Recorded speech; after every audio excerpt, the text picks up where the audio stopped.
ಮಯೂರ ಅಂತ ಒಂದು ಸಿನಿಮಾದಲ್ಲಿ ಒಳ್ಳೆ ಫ್ರೆಂಡ್ ಕ್ಯಾರೆಕ್ಟರ್ ಇತ್ತು. ಅಪ್ಪು ಅವ್ರಿಗೆ ಅಷ್ಟು ಖುಷಿ ಇತ್ತು ಸಬ್ಜೆಕ್ಟ್. ಅದೇನಾಯ್ತು ಏನೋ ಸರ್, ಅವರು ಊರಿಗೆ ಹೋಗ್ಬಿಟ್ಟು ಬರ್ತೀನಿ ಹೈದರಾಬಾದ್ಗೆ ಅಂತ ಹೋದ್ರು. ಇನ್ನರ್ ಆಗಿದ್ರೆ ಆಯ್ತು ಅಂದ್ಬಿಟ್ಟು ಆ ಕತೆ ತಗೊಂಡು ಬೇರೆಯವ್ರು ಮಾಡಿರೋದು. ಅದು ಇವ್ರು ಅದು ಒಪ್ಲಿಲ್ಲ, ಬೇಡ ಬಿಟ್ಬಿಡಿ ಅದು. ನಾನು ಆಪಲ್ ಅಪ್ಪಾಜಿ ರಾಷ್ಟ್ರೀಯವರು ಏನು ಇಲ್ಲದೆ ನಿಂತ್ಕೊಂಡ್ಬಿಡ್ತಾರಲ್ಲ, ಅದು ಹೆಂಗ್ ಮಾಡಿಸ್ತೀರ ಅಪ್ಪಾಜಿ ಅಂದೆ. ಅದಕ್ಕೆ ಒಂದು ಉತ್ತರ ಏನು ಕೊಟ್ಟರು ಗೊತ್ತಾ ಸರ್, ಅದು ಅಂತರ ಅಸಹ್ಯ ಆಗಲ್ವ ಅಪ್ಪಾಜಿ ಅಂದೆ. ಇಲ್ಲ ಇಲ್ಲ ಇಲ್ಲ ಅಂದ್ರು. ಈಗ ನೋಡಿ, ನಾನು ಈ ತರ ಅಪ್ಪಾಜಿ ಅವ್ರಿಗೆ ಹೇಳ್ಕೊಡ್ತೀನಿ, ಅಪ್ಪು ಅವ್ರಿಗೆ ಹೇಳ್ಕೊಡ್ತೀನಿ. ನಾನು ಆಕ್ಟರ್ ಬಂದಿದ್ದು KSIC, ಎಸ್ ಚನ್ನಪಟ್ಟಣದಲ್ಲಿ ಗೌರ್ಮೆಂಟ್ ಜಾಬ್ ಇದೆ. KSIC, Karnataka silk industries corporation ಅಂತೇಳಿ. ನೀನ್ ಹೆಂಗೋ ಅಣ್ಣವ್ರ ಮನೆಗೆ ಪುನೀತ್ ಅವ್ರಿಗೆಲ್ಲ ಹೇಳ್ಕೊಟ್ಟು ನೀನ್ ಕೆಲಸದಲ್ಲಿ ಇದ್ದಿದ್ರಿ ಇದೆಲ್ಲ ಮಾಡಕ್ಕಾಯ್ತಿದ್ದ? ಬರೀ ಇದ್ರದೆಲ್ಲ ಅಂತಾರೆ, ದುಡ್ಡು ಕಾಸಿಂದನೂ ಅಷ್ಟೇ ನಮ್ಮನ್ನು ತುಂಬಾ ಚೆನ್ನಾಗಿ ನೋಡ್ಕೊಳ್ಳೋರು. ಅವ್ರ ಮಕ್ಳುಗಳಿಗೆ, ಎಲ್ಲಾರ ಮಕ್ಳುಗಳಿಗೂ ನೋಡು ಪುನೀತ್ ರಾಜ್ಕುಮಾರ್ ಎಕ್ಸೈಸ್ ಮಾಡಿ ಅವರು ಹಿಂಗಾಗೋಗ್ಬಿಟ್ರು.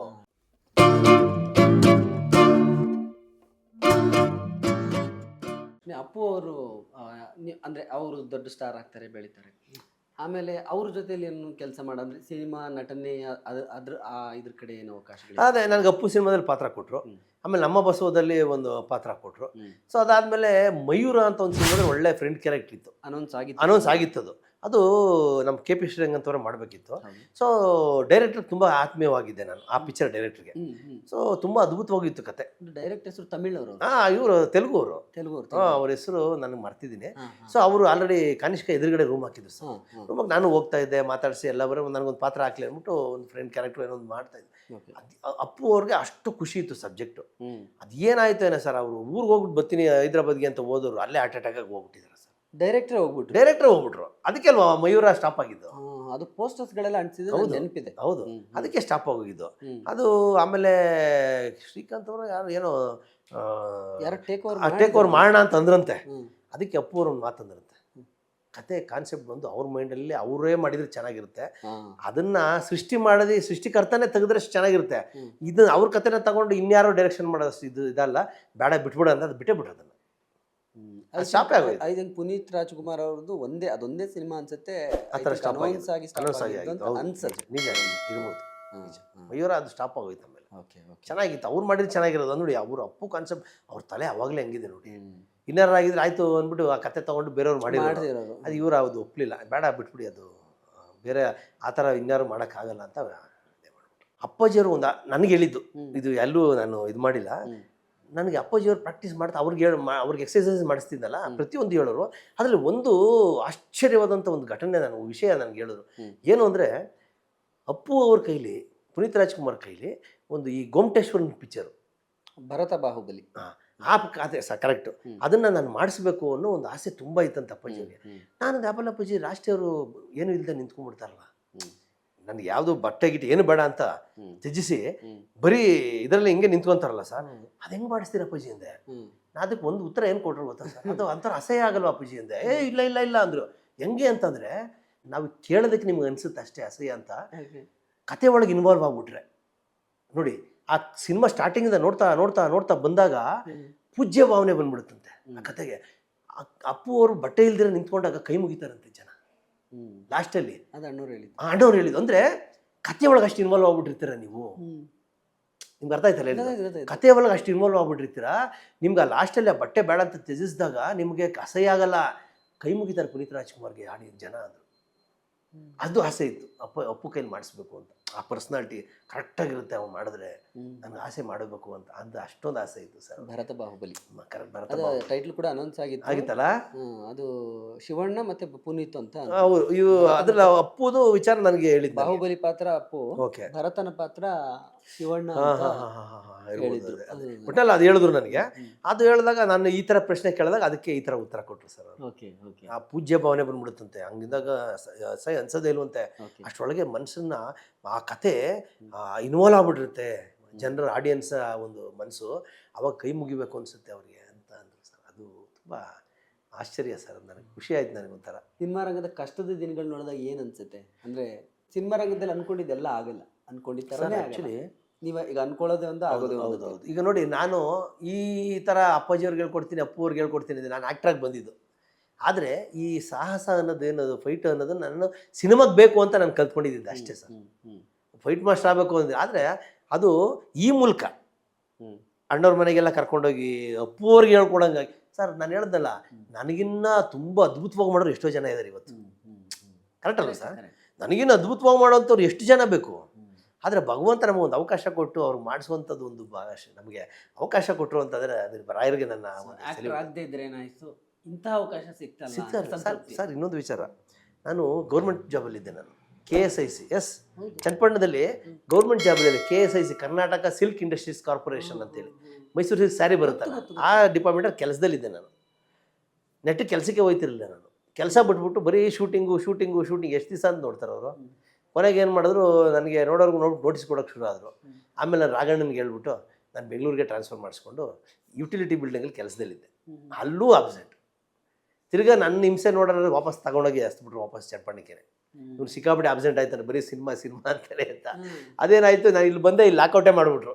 ನನ್ನ ಜೊತೆ ಬಂದವ್ರು 3-4 ಜನ ಈಗಲೂ ಇದ್ದಾರೆ ಕೆಲಸ ಮಾಡ್ಕೊಂಡು ಯುಟಿಲಿಟಿ ಬಿಲ್ಡಿಂಗಲ್ಲಿ. ಇಲ್ಲಿ ನಾನು ತೆಗೆದು ಚನ್ನಪಟ್ಟಣಲ್ಲಿ ಹಾಕಿದ್ರೆ ಇಲ್ಲಿ ಈ ಯೂನಿಟ್ನ ಎತ್ಬಿಟ್ರು, ಲಾಕೌಟ್ ಮಾಡಿ ಎಲ್ರಿಗೂ VRS ಕೊಟ್ಬಿಟ್ರು. ಇವತ್ತು ಇದ್ದಿದ್ರೆ ಗೌರ್ಮೆಂಟ್ ಕೆಲಸ ಇರುತ್ತೆ. ಆದರೆ ನಮ್ಮ ಜೊತೆ ಬೆಂಗಳೂರಲ್ಲಿ ಬಂದಂಥ ನಮ್ಮ ಜೊತೆ ಕೊಲೀಗ್ಸ್ ಇದ್ದಾರಲ್ಲ, ಅವರು ಅಪ್ಪ ನೀನು ಹೆಂಗೋ ಅಣ್ಣವ್ರ ಮನೆಗೆ ಪುನೀತ್ ಅವ್ರಿಗೆಲ್ಲ ಹೇಳ್ಕೊಟ್ಟು ನೀನು ಕೆಲಸದಲ್ಲಿ ಇದ್ದಿದ್ರೆ ಇದೆಲ್ಲ ಮಾಡೋಕ್ಕಾಯ್ತಿದ್ದ. ಸಾಕು, ಖುಷಿ ಸರ್ ನನಗೆ. ಈ ಕೆಲಸದಲ್ಲಿ ತುಂಬ ಖುಷಿಯಾಗಿದ್ದೀನಿ ನಾನು, ತುಂಬ ಖುಷಿಯಾಗಿದೆ. ಯಾಕಂದರೆ ಗೌರ್ಮೆಂಟ್ ಕೆಲಸ ಅಂತ ನೋಡಿದರೆ ಬೆಳಗ್ಗೆ 7 ಅವ್ರು ಹೇಳ್ತಾರೆ ಬೆಳಗ್ಗೆ 7 ಗಂಟೆಗೆ ಹೋದ್ರೆ ರಾತ್ರಿ 8, 9 ಗಂಟೆ ಆಗುತ್ತೆ ನಾವು ಮನೆಗೆ ಬರೋದು. ಆದರೆ ನೀನು ನೋಡು, ಅಪ್ಪಾಜಿಯವ್ರನ್ನ ಟಚ್ ಮಾಡಿದ್ಯಾ, ಎಕ್ಸಸೈಸ್ ಮಾಡಿಸಿದ್ಯಾ, ಪುನೀತ್ ಅವ್ರು ಮಾಡಿಸಿದ್ಯಾ, ಇವತ್ತು ಅಪ್ಪು ವೆಂಕಟೇಶ್ ಹೆಸರಿದೆ, ಒಂದು 7-8 ಸೀನ್ ಹೀರೋವಾಗಿ ಮಾಡಿದ್ಯಾ.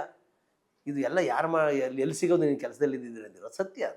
ಆಮೇಲೆ ಇನ್ನೊಂದೇನಂದರೆ, ಆ ಗೌರ್ಮೆಂಟ್ ಕೆಲಸದಲ್ಲಿ ಏನು ದುಡಿತು ಅದಕ್ಕೆ ಡಬಲ್ಲು ದುಡಿದ್ಬಿಟ್ಟಿದೆ ಸರ್. ಇರೋದು ಹೇಳ್ಬೇಡ, ಯಾಕಂದರೆ ಅಷ್ಟು ಚೆನ್ನಾಗಿ ನಮ್ಮನ್ನು ನೋಡ್ಕೋತಾ ಇದ್ರು ಪುನೀತ್ ರಾಜ್ಕುಮಾರ್ ಅವರು. ಇರೋದು ಹೇಳ್ಬೇಕು, ಎಲ್ಲದರಲ್ಲೂ ಅಷ್ಟೇ. ಬರೀ ಇದ್ರದ್ದೆಲ್ಲ ಅಂತಾರೆ, ದುಡ್ಡು ಕಾಸಿಂದನೂ ಅಷ್ಟೇ ನಮ್ಮನ್ನು ತುಂಬ ಚೆನ್ನಾಗಿ ನೋಡ್ಕೊಳ್ಳೋರು ಸರ್. ಆಮೇಲೆ ಮನೆ ಮಗನಾಗಿದ್ದೆ ಸರ್ ನಾನು. ಪ್ರಾಕ್ಟೀಸ್ ಆದಮೇಲೆ ನಾನೇ ಅಡುಗೆ ಮನೆಗೆ ಹೋಗ್ಬಿಡ್ತಾ ಇದ್ದೆ. ಕಾಫಿ ಬೇಕಾ, ಟಿಫನ್ ಬೇಕಾ, ನಾನೇ ಇಸ್ಕೊಂಡು ಮನೆಯೆಲ್ಲ ಓಡಾಡ್ತಿದ್ದೆ. ಮಗದ ಎಲ್ಲ ಒಂಥರ ಹೆಂಗಂದ್ರೆ ಎಲ್ಲ ಆತ್ಮೀಯ 25-30 ವರ್ಷ ಮನೇಲಿ ಓಡಾಡಿದ್ದು ಸರ್ ನಾನು, ಕಮ್ಮಿ ಅನ್ನಲ್ಲ. ವಜ್ರೇಶ್ವರಿ ಸಂಸ್ಥೆ ಒಳಗೆ 25-30 ವರ್ಷ ಕೊನೆಯವರೆಗೂ ಇದ್ದವನು ನಾನು. ನಾನೇ ಆಗಲಿ, ನಮ್ಮ ದಿನೇಶು ಎಲ್ಲ ಜೊತೆಲಿದ್ದವರಲ್ವ ನಾವೆಲ್ಲ. ಸೊ ಅಷ್ಟು ವರ್ಷ ನಮಗೆ ನಮ್ಮ ಅಪ್ಪಾಜಿಯವ್ರ ಮನೆ ನಮ್ಗೆ ಆಶ್ರಯ ಕೊಡ್ತಾರೆ. ಆಶ್ರಯ ಹೆಸರು ಇವತ್ತು ಜೀವನ ಮಾಡ್ತಿರೋದು ಆ ಹೆಸರಿಂದನೇ ಸರ್. ಜೊತೆಗೆ ಮಾಡಿಸ್ತಾ ಜೊತೆಗೆ ನಾನು ಸಿನಿಮಾ, ನನ್ನ ಕೆರಿಯರ್, ಆ್ಯಕ್ಟಿಂಗು ಅದು ಮಾಡ್ತಾಯಿದ್ದೀನಿ. ಯಾಕಂದ್ರೆ ಇನ್ನೊಂದು ಏನಂದರೆ ಸರ್, ಇವತ್ತು ಏನು ನಾನು ಫೈಟು ಅಂತ ಭಗವಂತ ನಾನು ಈಗ ಅಲ್ಲೇ ನಾನು ಊಟ ಮಾಡ್ತಾ ಇರೋದು, ಇಲ್ಲಿ ಏನಿಲ್ಲ ಆ್ಯಕ್ಟಿಂಗ್ ಇದರಲ್ಲಿ. ಯಾಕಂದರೆ ನಮಗೆ ಎಲ್ಲೂ ಕೈ ತುಂಬ ದುಡ್ಡು ಕೊಟ್ಟಿದ್ದಾಗಲಿ ಆ್ಯಕ್ಟಿಂಗ್ ಎಲ್ಲೂ ಇಲ್ಲ. ಅಪ್ಪು ಸಿನಿಮಾದಲ್ಲಿ ಬಿಟ್ಟರೆ ಅದಾದಮೇಲೆ ಯಾರೂ ಕೊಟ್ಟಿಲ್ಲ ಸರ್. ಎಲ್ಲ ಚೂರು ಸುಮ್ಮನೆ ಜೀವನಕ್ಕೆ ಎಷ್ಟು ಬೇಕೋ ಅಷ್ಟು ನಾನೇ ಕೇಳಿ ಇಸ್ಕೊಳ್ಳೋಂಥದ್ದು ಇಲ್ಲ, ಇಷ್ಟು ತಗೊಳ್ಳಿ ಅನ್ನೋದು ಅಷ್ಟು ಇದಿಲ್ಲ ಸರ್. ಏನಂದರೆ ಈ ಫೈಟ್ ಇದೆಲ್ಲ ತೊಗೊತಾ ಇದ್ದೀನಿ. ನೋಡೋಣ, ಈಗ ಒಂದು ಸಿನಿಮಾ ಮಾಡ್ತಾಯಿದ್ದೀನಿ, ಇದು ಬರ ಇರುತ್ತೆ ಸರ್. ಅಪ್ಪು ಅವರಿಗೆ ಲಾಂಚ್ ಮಾಡೋದಕ್ಕಿಂತ ಮುಂಚೆ ಅವರು ಟ್ರೈನ್ ಮಾಡಿದರು, ಅಪ್ಪು ವೆಂಕಟೇಶ್ ಅಂತ ಹೆಸರು ಬಂತು. ಅದರಿಂದಾಗಿ ಇಂಡಸ್ಟ್ರಿಯಲ್ಲಿ ಇವತ್ತಿನವರೆಗೂ ನಿಲ್ಲೋದಕ್ಕೆ ಅಪ್ಪು ವೆಂಕಟೇಶ್ ಅನ್ನುವಂಥ ಹೆಸರು ಯಾವುದು ಕಾರಣ ಆಯಿತು. ನಿಜ.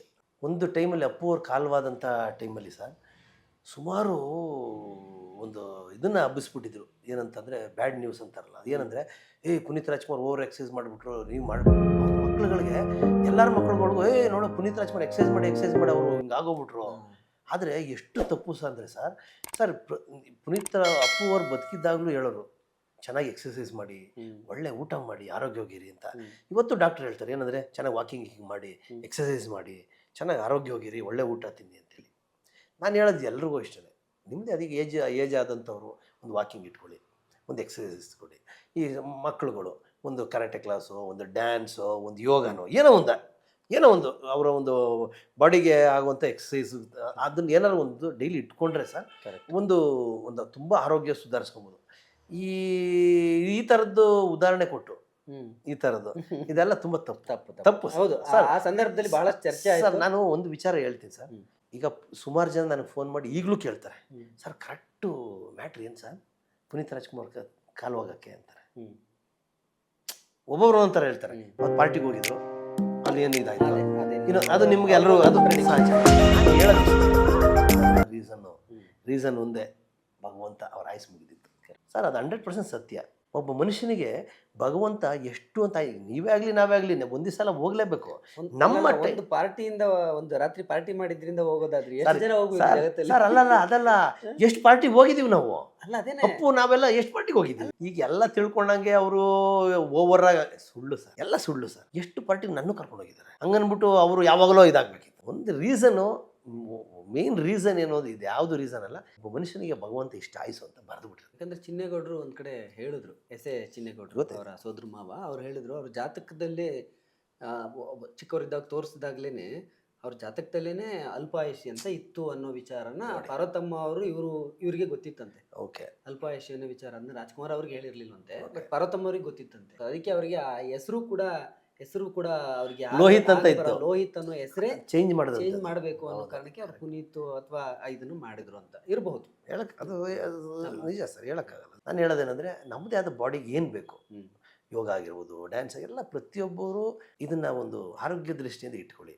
ಒಂದು ಒಳ್ಳೆ ಊಟ ಮಾಡಿ ಆಯ್ತಾ, ಮಿಕ್ಕಿದ್ದು ಭಗವಂತನ ಇಚ್ಛೆ ಸರ್, ಅಲ್ವಾ ಸರ್? ನಮ್ಮ ಕೈಲಿ ಏನಿದೆ? ನಮ್ಮ ಕೈಲಿ ಏನೂ ಇಲ್ಲ ಸರ್. ಇವತ್ತು ಇಷ್ಟು ಜರ್ನಿ ಅಪ್ಪಾಜಿಯವ್ರ ಮನೆಗೆ ಹೋಗಿ ಅಪ್ಪಗೆ ಮಾಡಿಸಿ ಇದೆಲ್ಲ ನನಗೆ ಗೊತ್ತಿಲ್ದಿರ, ನಾನು ಅನ್ಕೊಳ್ಳದಿರ ಹೋಗಿ ಮಾಡೋದಂಥದ್ದೆಲ್ಲ ರಾಯರ ಆ ಭಗವಂತನ ಆಶೀರ್ವಾದ. ಹಂಗೆ ಇದು ಅಷ್ಟೇ, ಯಾವುದು ಆ ಥರ ಯೋಚನೆ ಥಿಂಕ್ ಮಾಡೋಕೆ ಹೋಗ್ಬಿಡಿ. ಒಂದು ಒಳ್ಳೆ ರೀತಿಯಲ್ಲಿ ಎಕ್ಸಸೈಸ್ ಮಾಡ್ಕೊಳ್ಳಿ, ಮಿಕ್ಕಿದ್ದು ಭಗವಂತ ಇದ್ದಾನೆ ಸರ್, ಅಲ್ವಾ? ಎಲ್ಲರೂ ಹಂಗೆ ಆಗ್ತಾರೆ ಅನ್ನೋದು ತಪ್ಪಾಗುತ್ತೆ. ಎಕ್ಸಸೈಸಿಂದನೇ ಆಗುತ್ತೆ ಹಿಂಗಾಗುತ್ತೆ ಅನ್ನೋದು ತಪ್ಪಾಗುತ್ತೆ. ಸೊ ದಯವಿಟ್ಟು ಆರೋಗ್ಯವಾಗಿರಿ. ಸೊ ನಿಮ್ಗೆ ಎಷ್ಟು ಬೇಕು ಎಕ್ಸಸೈಸ್ ಮಾಡಿಕೊಂಡು ಒಳ್ಳೆ ಊಟ ಮಾಡಿಕೊಂಡು ಆರೋಗ್ಯವಾಗಿರಿ. ಇದು ಅಪ್ಪು ಅವರ ಆಸೆ, ಇದು ಎಲ್ರಿಗೂ ಹೇಳೋರು. ಡೈಲಿ ಮಾಧ್ಯಮ ಯೂಟ್ಯೂಬ್ ಚಾನಲ್ಗೆ ಸಬ್ಸ್ಕ್ರೈಬ್ ಆಗಿ ಸಪೋರ್ಟ್ ಮಾಡಿ. ಇವತ್ತು ಅವರೇನು ನಮಗೆ ಪ್ರಶ್ನೆಗಳು ಕೇಳಿದ್ದಾರೆ, ಪ್ರತಿಯೊಂದಕ್ಕೂ ಪುನೀತ್ ರಾಜ್ಕುಮಾರ್ ಅವರ ಜೀವನ ಚರಿತ್ರೆ, ಅವರ ಒಂದು ಜರ್ನಿ ಏನಿದೆ ಪ್ರತಿಯೊಂದು ಇಲ್ಲಿ ಈ ನಮ್ಮ ಡೈಲಿ ಮಾಧ್ಯಮ ಯೂಟ್ಯೂಬ್ ಚಾನಲ್ಗೆ ಹೇಳಿದ್ದೀನಿ. ದಯವಿಟ್ಟು ಅದನ್ನು ನೋಡಿ ನಿಮಗೆ ತಿಳಿದಂಥದ್ದು ನೀವು ಕಮೆಂಟ್ ಮಾಡ್ಬೋದು. ನಮಸ್ಕಾರ.